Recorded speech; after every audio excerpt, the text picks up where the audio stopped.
चलिए, तो chemical bonding start किया था हमने। इंशाल्लाह हम आगे बढ़ते हैं। आज हम देखेंगे डिटेल में थोड़ा ऑक्टेट रूल, जिसके बेसिक में कुछ राड़ा था, मतलब छूट गया था, या कुछ आपने पहले का लॉस किया है, तो वो यहाँ पर कवर हो जाएगा। इसलिए पूरे ध्यान से, पूरे कंसंट्रेशन के साथ सब लोग यहाँ पर देखेंगे, ठीक है।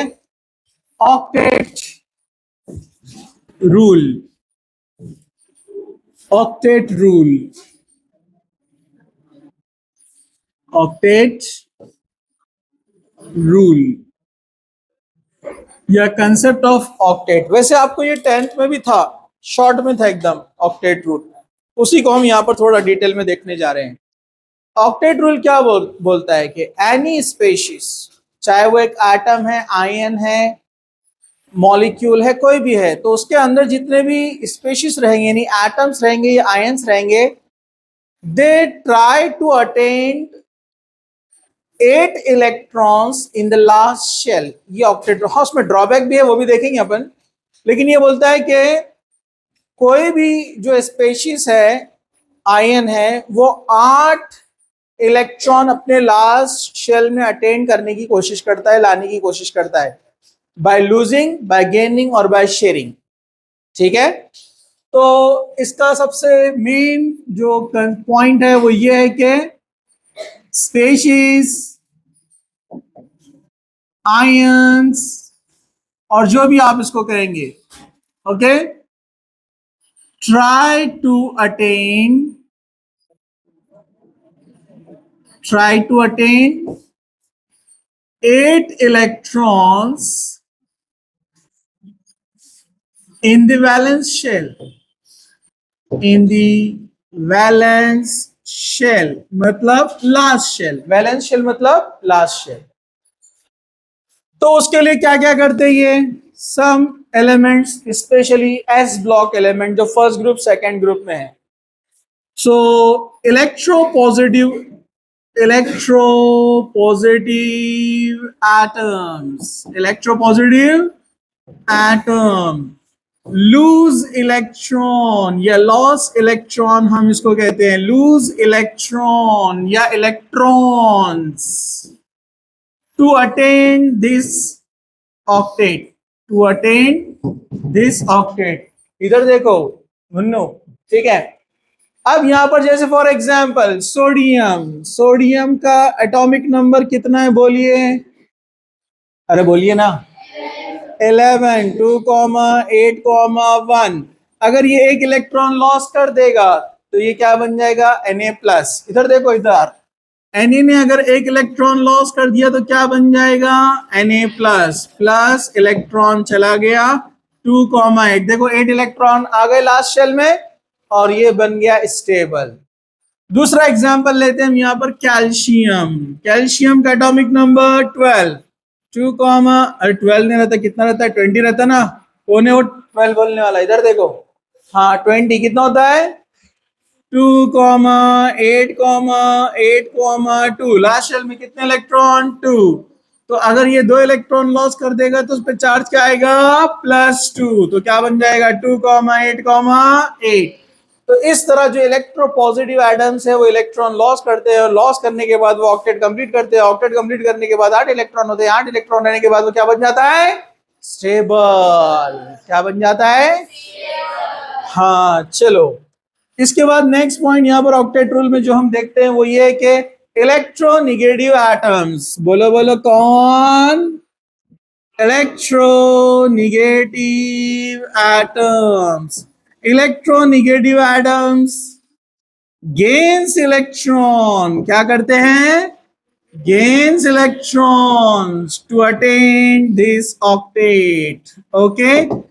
जैसे जैसे फ्लोरीन 2,7, अगर इसको एक इलेक्ट्रॉन मिल जाए, पहले से कितने हैं, 7 लास्ट शेल में, अगर एक मिल जाए तो क्या बन जाएगा, F-2,8। तो बन गया स्टेबल, ऑक्टेट अटेंड कर लिया इसने। इधर देखो गुड्डू, इधर, हाँ ठीक है। अब जैसे फॉर एग्जांपल क्लोरीन, बचपन से पढ़ते आ रहे हैं हम, इसके वैलेंस शेल में कितने इलेक्ट्रॉन हैं, 7। 2,8,7 17 रहता है ना। अगर इसको एक इलेक्ट्रॉन मिल गया तो ये बन जाएगा Cl माइनस, इलेक्ट्रॉन आया तो माइनस, गया तो प्लस, आया तो माइनस। 2,8,8 8 आ गए लास्ट शेल में, स्टेबल हो गया। अरे समझा क्या? एक और एग्जांपल ले लो। नहीं दिख रहा, बोल भी नहीं रहे तुम, टेंशन नहीं बोलना भाई सभी अपने को, ठीक है। Oxygen atomic number 8 2,6 last shell में कितने इलेक्ट्रॉन? 6। ऑक्टेट कंप्लीट करना है, कितने इलेक्ट्रॉन ऐड करना पड़ेंगे? 2। तो क्या बन जाएगा? O के ऊपर 2 माइनस 2,8 हो गया स्टेबल। तो इलेक्ट्रोपॉजिटिव वाले इलेक्ट्रॉन लॉस करते हैं और ऑक्टेट कंप्लीट करते हैं, और इलेक्ट्रोनेगेटिव वाले गेन करते हैं और अपने आप को स्टेबल करते हैं। और जिनके पास ना देने की कैपेसिटी ना लेने की कैपेसिटी, तो वहां पर होती है sharing of electron. Some species share, या सम एटम क्या करते हैं? Sharing of electrons. एग्जाम्पल है कार्बन। और बराबर है नहीं, दोनों आपस में शेयर करेंगे। या Cl ले लो, आपस में Cl दोनों का निगेटिविटी सेम है। अब दोनों में से कोई ना शेयर करे, ना डोनेट करेगा ना गेन करेगा, तो आपस में शेयर करेंगे। आपस में शेयर करेंगे तो कॉमन इलेक्ट्रॉन आ जाएंगे उनके पास। हमने लेविस स्ट्रक्चर में देखा ना इसको। तो अब दोनों के पास 2,8,8 2,8,8 जिसमें से 2 इलेक्ट्रॉन क्या है? कॉमन। समझा? तो इस तरह ये हो गया यहां पर, ये भी stable. Are you getting right fast? फिर हम आगे जाते हैं।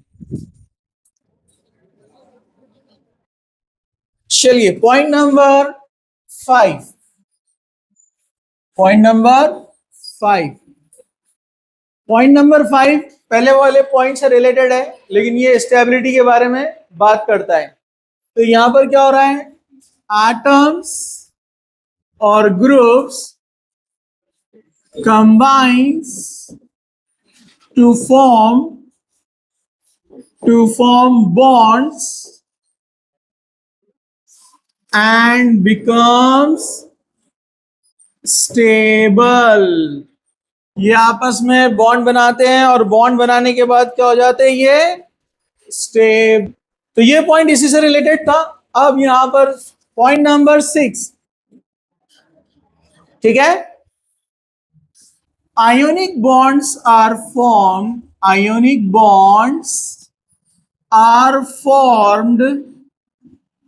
by the transfer of an electron। Electron transfer होने से आयोनिक बॉन्ड बनते हैं। जैसे मैंने अभी आपको बताया था, Na 2,8,1 एक इलेक्ट्रॉन लॉस करेगा और Cl क्या करेगा? बोलो 2,8,7 एक इलेक्ट्रॉन इसने इसको दे दिया तो ये 8 हो जाएंगे, और ये एक चला गया तो ये भी 8 हो जाएंगे, और वो बन जाएगा स्टेबल। इसने इलेक्ट्रॉन लॉस किया है प्लस, इसने इलेक्ट्रॉन गेन किया है इसलिए माइनस। तो आयंस बन गए आयोनिक बॉन्ड और दोनों हो गए स्टेबल। तो ये आयोनिक बॉन्ड बनाते, ये एक पॉइंट है। 7 number point, covalent bonds are formed। covalent bonds are formed by sharing of electrons। जो हमने देखा अभी, फॉर एग्जाम्पल आप क्लोरीन ले लो, 2,8,7 दोनों के पास 7 इलेक्ट्रॉन है। तो ना कोई लेगा ना कोई देगा, दोनों क्या करेंगे? शेयरिंग। जिसमें से क्या होगा? एक इलेक्ट्रॉन कॉमन हो जाएगा दोनों का, एक इलेक्ट्रॉन दोनों के लिए कॉमन रहेगा, तो दोनों बन जाएंगे 2,8,8 2,8,8। हालांकि एक इलेक्ट्रॉन कॉमन है दोनों में। इससे बनता है कोवेलेंट बॉन्ड। क्या बनता है? Covalent bond. एक इंपॉर्टेंट पॉइंट ये है कि ये बोलता है कि ग्रुप 13 से 17 मोस्टली ये कोवेलेंट बॉन्ड फॉर्म करते हैं, 13 से 17। और इधर वाले ग्रुप 1 ग्रुप 2 इधर वाले ग्रुप से जनरली बनाते हैं आयोनिक। लेकिन उसमें भी अपन ने फाजांस रूल पढ़ा था डिटेल में, याद है ना आपको, कोवेलेंट और आयनिक आइडेंटिफिकेशन के लिए। ओके, अब ये कुछ चीजों में एप्लीकेबल नहीं होता है, वहां आते हैं ड्रॉबैक्स ऑफ ऑक्टेट रूल, यानी उसके लिमिटेशंस। तो वो हम देखते हैं, पहले आप इसको जल्दी जल्दी लिखो फास्ट। चलिए तो आगे, drawbacks of octet rule. Drawbacks मतलब लिमिटेशंस, लिमिटेशंस मतलब उसके एरर्स, डीमेरिट्स जिसको बोलते हैं, डीमेरिट्स, ये सब सिनोनिम्स है। सिनोनिम्स मतलब है ना आपको एक जैसे मीनिंग, डीमेरिट्स बोलो, लिमिटेशन बोलो या ड्रॉबैक्स बोलो, ठीक है। अरे इधर खड़े रहो आराम से। अब जरा ध्यान से देखो यहां पर, नंबर 1 पॉइंट, इनकम्प्लीट ऑक्टेट। क्या है पहला point? Incomplete octet. Octet rule cannot explain some molecules which are stable but they don't have 8 electrons in the valence shell.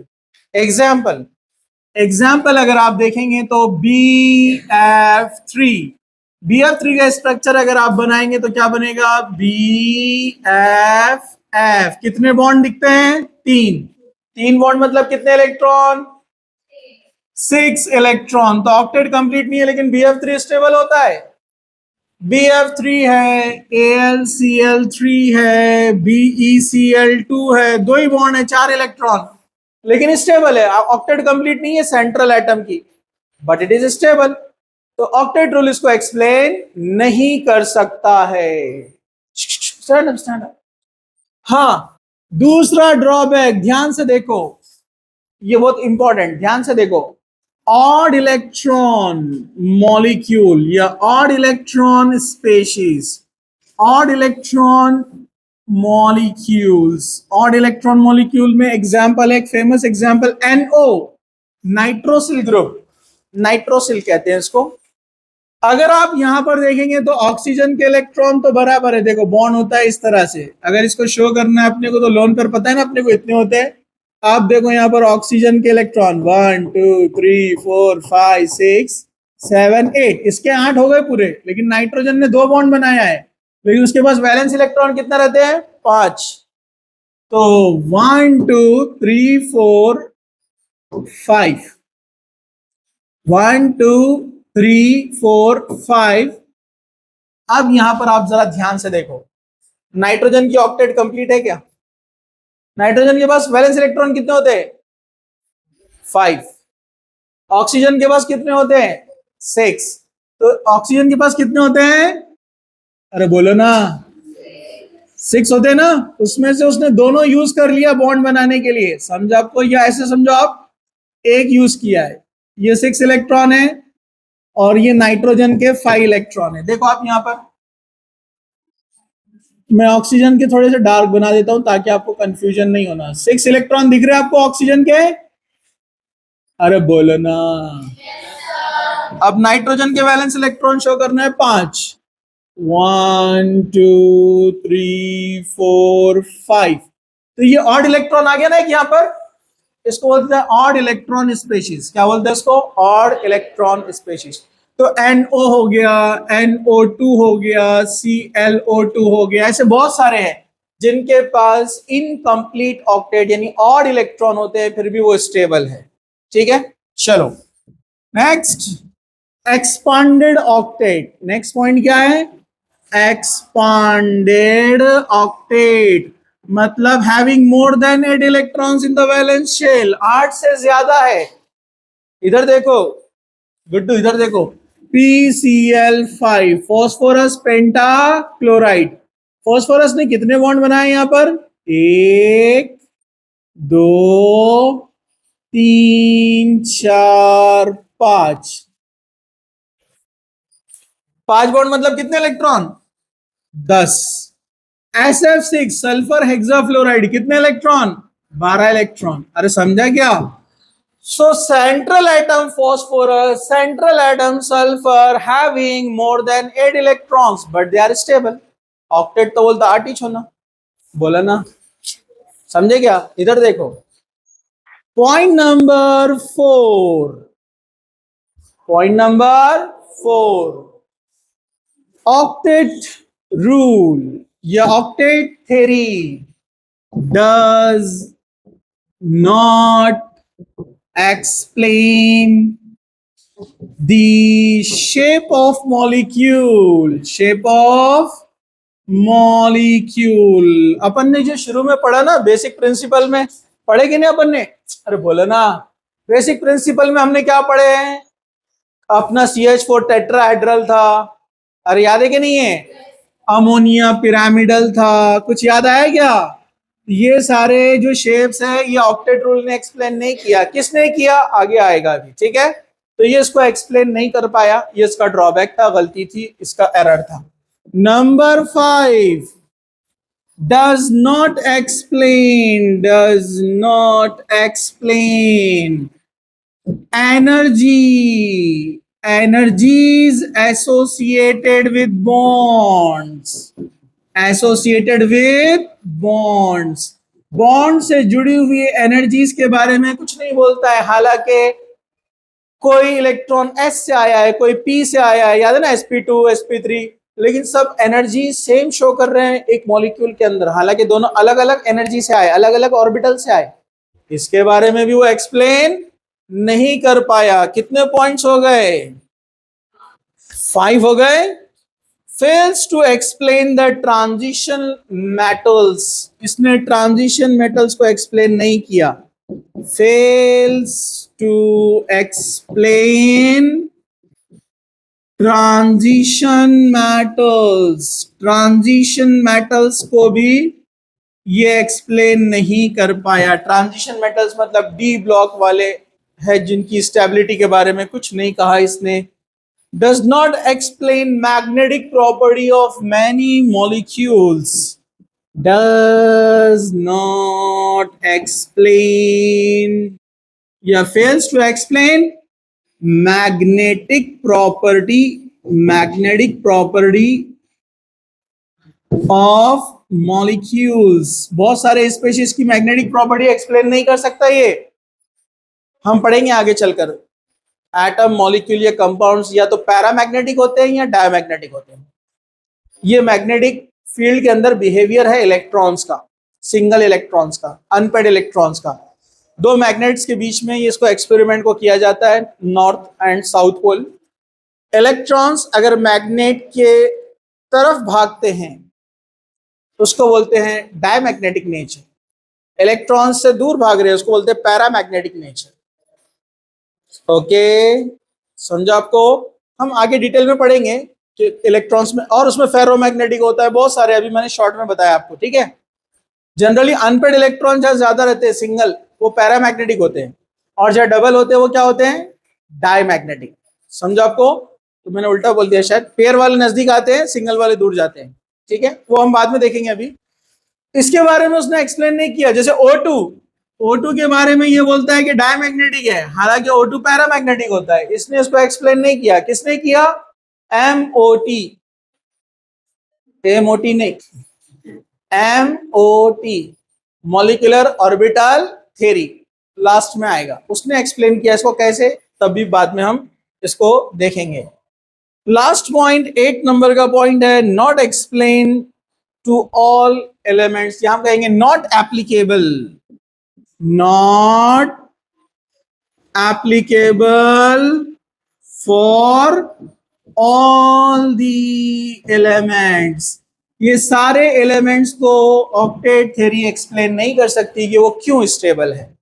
तो ये थे ड्रॉबैक, गलतियां, जिसको चुनने में हम लोग माहिर है लेकिन याद नहीं रखते। बराबर है कि नहीं है? राइट फास्ट, इसको जल्दी जल्दी लिखो।